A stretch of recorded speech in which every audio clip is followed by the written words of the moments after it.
السلام علیکم ملګرو، څنګه حال دی؟ ښه یې، امید لرم چې ښه به یې. شاهنواز رباب افیشل نه شاهنواز یم. د دغه یوه نغمه ده، راشه جانانه، روز د دیدن ده. ډېرو استادانو غږولې ده، ډېر ښه ښې غږولې ده، خو ما د بند بم نه غږولې، بند بم نه هم ډېرو استادانو غږولې ده. کوشش مې کړی دی، لږه د بدل ځای نه ده او ځای لږ غوندې اړوم دی، لږ غوندې مشکلات پکې ځي راځي، خو خیر چې کله د ګوتې پې وچلېږي بیا په خپله اسانه شي. نو که څه ټک پکې وړاندې وروستو وي یا لږ د هغې، نو د هغې معذرت کوم. اول یې ورته تیز موشن کې غږوم، بیا به ورته سلو موشن کې غږوم. صحیح ده؟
ملګرو، اوس به د سلو موشن کې وغږوم. د بند بم نه دی، صحیح شو. دا هم بیرمي ده، د بند بم بیرمي ده، صحیح شو.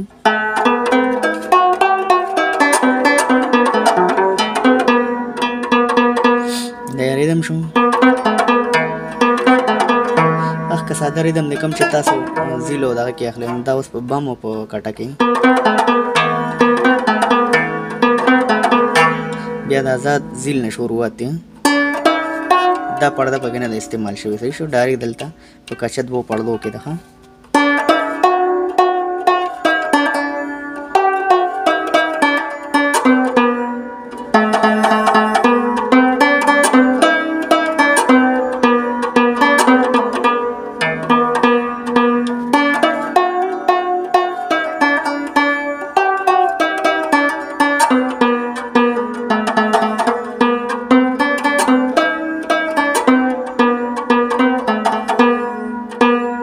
Piso.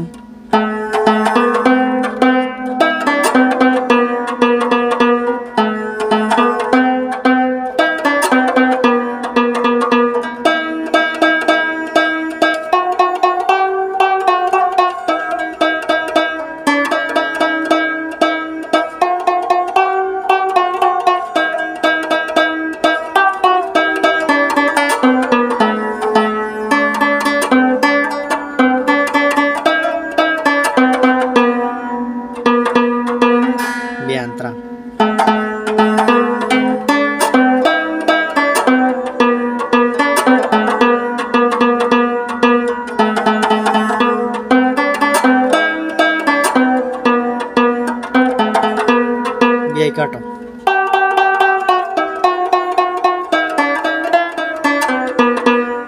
दीपक यो कच्चा टक द पारो लगी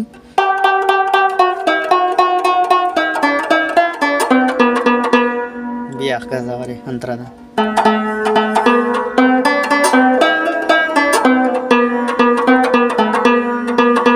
बिया सरनामा हजाजिलो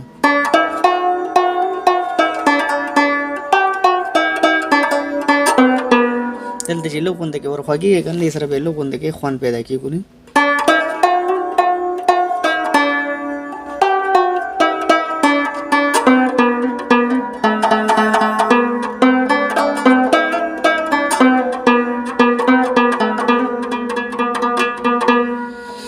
صحیح شو. دا د بند بم نه وه په دې ځای کې چې څومره د بیرمۍ نغمې چې کومې په آزاد کټه کې یا په آزاد بم کې غږیږي یا دلته هم غږیږي بیا په زیل کې هم غږیږي د دې بیا خپل خپل مختلف ځایونه ځکه چې یو راګ د 12 ځایونو نه غږیږي نو په هغه حساب باندې کوشش وکړو چې کم مطلب د اړ ځایونه دي کم سخت ځایونه دي ما خیر خپل هم پای کې لا ډېر څه زده کړه نه کړې زه اوس کوشش کوم چې څومره زما نه زده کړه کېږي څومره زه زده کوم زه به هغه کوشش کوم چې زه تاسو ته راوړم نو په دې ځای کې بیا د پېښور نغمه خیر ما ورکړې هم ده او دغه شانتي چې مطلب څومره هم د بیرمۍ نورې نغمې دي نو هغه هم په دې ځای کې شته دی زه به کوشش کوم په دغه چې کوم دی نو د راشه جانا نه بیا لاړ شه پېښور دا په دلته کې هم شته